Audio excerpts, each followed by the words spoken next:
نماز بھی ہے، روزہ بھی ہے، زکوٰۃ بھی ہے، حج بھی ہے۔ اللہ تعالیٰ مغفرت فرمائے ہمارے استاد مولانا سید محمد عباس حامی عمری رحمۃ اللہ علیہ کی، جو کہ ان کے والد ہیں جامعہ محمدیہ رادرو کے، وہ محتمم صاحب کے وہ فرزند تھے، اور بڑے بڑے علماء کرام سے انہوں نے ان کو شرف تلمذ حاصل ہے، تو وہ اپنے آفس میں اچھے اشعار لکھ کر لگایا کرتے تھے۔ ان میں سے یہ اشعار بھی تھے کہ مسلمانوں میں خون باقی نہیں ہے، کہ جذبے اندروں باقی نہیں ہے، نماز و روزہ زکوٰۃ اور حج سبھی باقی ہیں، تو باقی ہے۔ آج دھوکہ دینے والے مسلمان ہیں، 420 کرنے والے مسلمان ہیں، شراب بکانے والے مسلمان ہیں، بلکہ حتیٰ کہ ہمارے ہندوستان میں بہت سارے مسلمان ایسے بھی ہیں جو کہ خنزیروں کا کاروبار کرتے ہیں اور اس کی کمائی کھاتے ہیں۔ بلکہ آپ کو میں بتاتا چلوں، ایک مرتبہ اسرائیل کے ایئرلائنس کو ایک بہت بڑا ٹھیکہ ملا خنزیر کے گوشت کو منتقل کرنے کا۔ یہ ہمارے مذہب میں حرام ہے اور ہم یہ نہیں کر سکتے۔ تو پھر اس ٹھیکے کو بسم اللہ کہہ کر مصری ایئرلائنس نے اسے لے لیا کہ اگر یہودی نہیں کر سکتے تو ہم مسلمان اس کے لیے حاضر ہیں، اور یہ انہوں نے یہ میرے محترم دوست، چاہے زندگی پر روزہ رکھیے، کیا فائدہ ہے اس روزے کا اگر انسان کے اندر حلال و حرام کی تمیز نہ ہو؟ میرے محترم دوستو، یہی جو بندے متقی ہے وہ تو دن کے اجالے میں تو کیا رات کے اندھیرے میں بھی کسی کو دھوکہ نہیں دے سکتا۔ حضرت عبید ابن عمر رحمۃ اللہ علیہ کے تعلق سے آتا ہے کہ وہ ان کی ایک کپڑے کی دکان تھی اور اس میں وہ کاروبار کیا کرتے تھے۔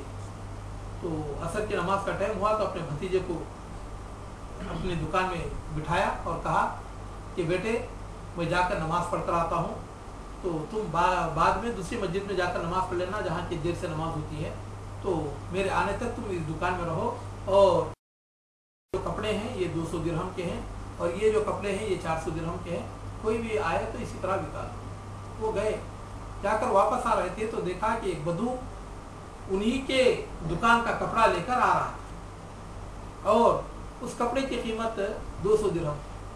تو پوچھا اس سے کہ یہ جو کپڑا آپ نے خریدا ہے کتنے کا خریدا ہے؟ اس نے کہا کہ حضرت یہ 400 درہم کا خریدا ہے۔ کہا کہ نہیں، یہ تو 200 درہم کا۔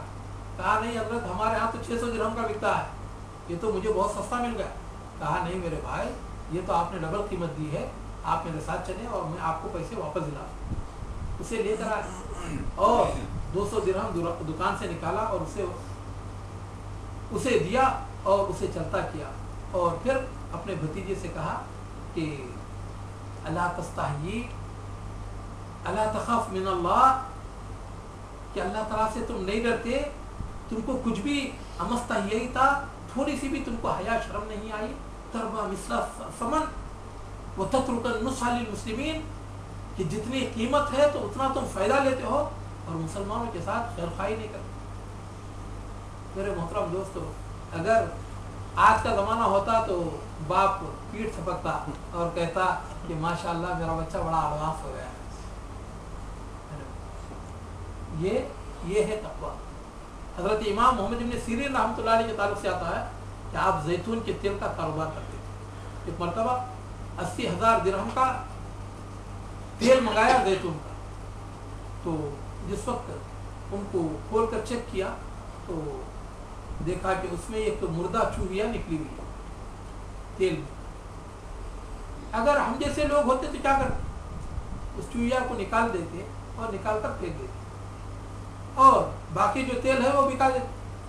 لیکن انہوں نے یہ کہا کہ اب پتہ نہیں کہ یہ جو چوہیا مری ہے اسی تیل میں مری ہے یا پورے تیل کے بھنڈار میں مری تھی اور اسی سے یہ سارے کا سارا تیل پیک کیا گیا ہے۔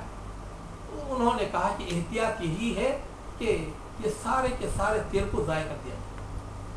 تو چنانچہ انہوں نے اپنے غلاموں کو حکم دیا کہ یہ پورے کا پورا جو تیل ہے زمین پر بہا دیا گیا۔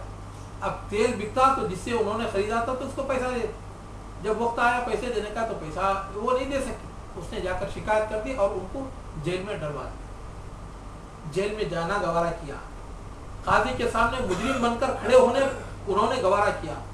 اس وقت قید خانے میں پہنچے تو قید خانے کے داروغہ نے کہا حضرت مجھے اچھی طرح پتا ہے کہ آپ گنہگار نہیں ہیں اور آپ خطا کار نہیں ہیں.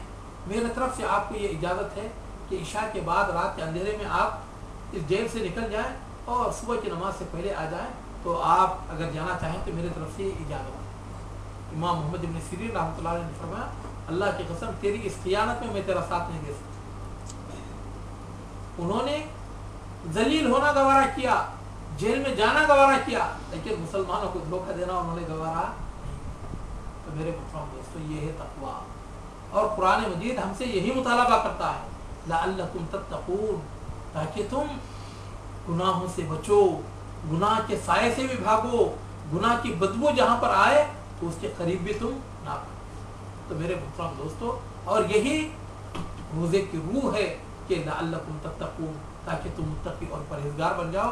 اللہ تعالیٰ سے دعا ہے کہ اللہ رب العالمین مجھ کو اور آپ کو اور تمام مسلمانوں کو اللہ رب العالمین تقویٰ کی دولت سے مالا مال فرمائے, اور اللہ رب العالمین جو حقیقی تقویٰ ہے اللہ رب العالمین ہمیں اسے عطا کرے. اللہ تعالیٰ ہمارے والدین کی مغفرت فرمائے, جن کے بھی والدین اس دنیا سے جا چکے ہیں اللہ تعالیٰ ان کو جنت الفردوس اعلیٰ علم میں جگہ عطا فرمائے. اللہ تعالیٰ ہمارے بیوی بچوں کو نیک بنائے, ان کو ہمارے لیے آنکھوں کی ٹھنڈک کا باعث بنائے. ہم میں سے جو بھی مقروض ہیں اللہ تعالیٰ ان کے قرضوں کو دور فرمائے.